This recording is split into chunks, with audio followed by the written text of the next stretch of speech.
Em 2005, a Fórmula 1 introduziu um pacote de regras que visava basicamente parar Michael Schumacher e a Ferrari. Eles vinham vencendo sem paradas o campeonato de construtores desde 99 e o de pilotos desde 2000, e a FIA pensou então que alguma coisa tinha que ser feita. Vendo que a Ferrari usava e abusava de estratégias de pit stop com 1, 2, 3 e até 4 paradas, deixando a concorrência com cara de idiota, a federação então baixou um pacote de regras determinando que os pit stops no meio das corridas estavam proibidos. Para a temporada de 2005, um carro deveria largar e cruzar a linha de chegada com o mesmo set de pneus e só parar para reabastecer. Naquela época, é bom frisar, havia mais de uma fornecedora de pneus. A Ferrari era a única das grandes que ainda calçava Bridgestone.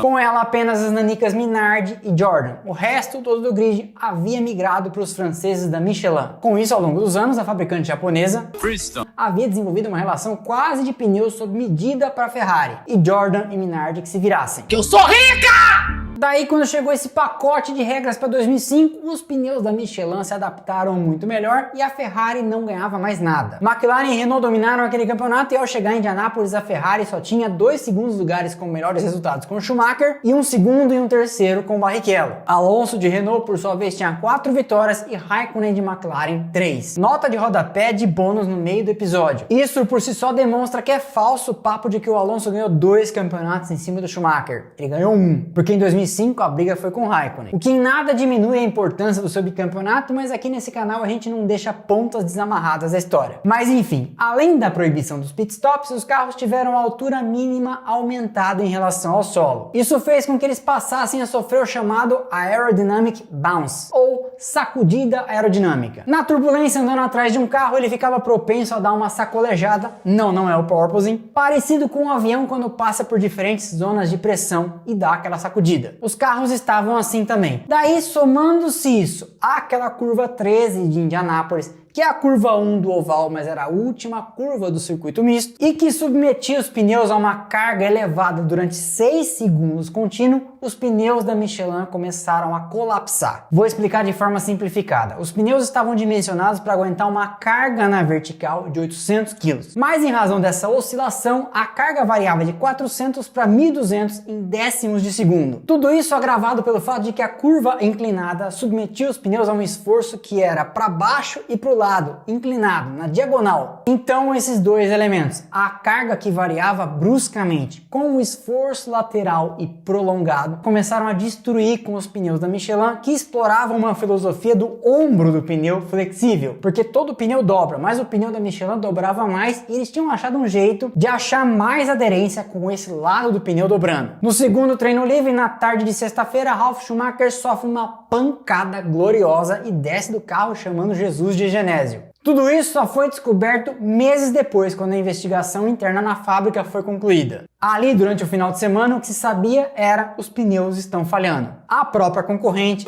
olhou seus pneus de perto e concluiu que nos dela nada acontecia. A Michelin então pensou num lote de pneus com defeito de fabricação. Da sexta-feira para o sábado, um voo trouxe da Europa então toda uma nova carga de calçados para os clientes da Michelin. Mas os problemas continuavam aparecendo e a borracha seguia mostrando sinais prévios de falha estrutural. Começou então uma treta e ninguém queria ceder. A Michelin mandou uma carta então a todas as suas clientes e a FIA informando que não podia assegurar que os pneus aguentariam o esforço da curva 13. A Bridgestone e a Ferrari disseram ema. Quem tinha problemas com os pneus, todo mundo que calçava Michelin, sugeriu então a instalação de uma chicane com cones. Isso já tinha sido feito em outras pistas como no Canadá e na Bélgica em 1994. A FIA mandou avisar que a pista estava homologada do jeito que estava e que como órgão regulador não podia autorizar uma gambiarra dessa. Todas as equipes sabiam que tinham obrigações contratuais a respeitar e não largar seria um problema. Só que quem calçava Bridgestone viu então uma chance de faturar. A Ferrari de vencer uma corrida num ano que não tinha chance. E Jordan e Minardi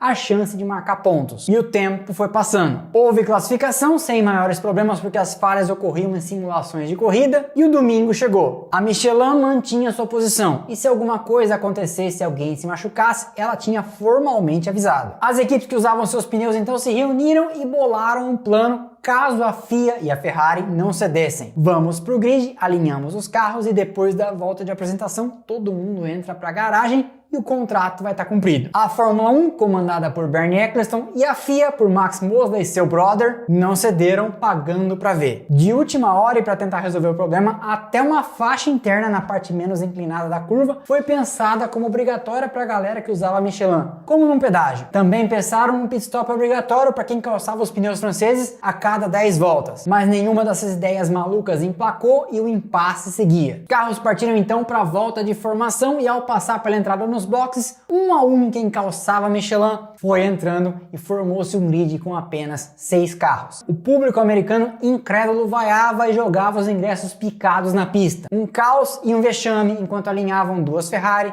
2 Jordan e 2 Minardi. Schumacher e Barrichello fazem uma corrida relativamente normal, primeiro e segundo, e Thiago Monteiro de Jordan consegue seu único pódio. Todos os 6 que alinharam concluem a prova e o português Monteiro, antes do pódio, é orientado a ser discreto porque o clima estava ruim. Mas ele, no seu único pódio na Fórmula 1, não dá muita bola, enquanto Barrichello e Schumacher ficam com aquela cara de: o que nós estamos fazendo aqui?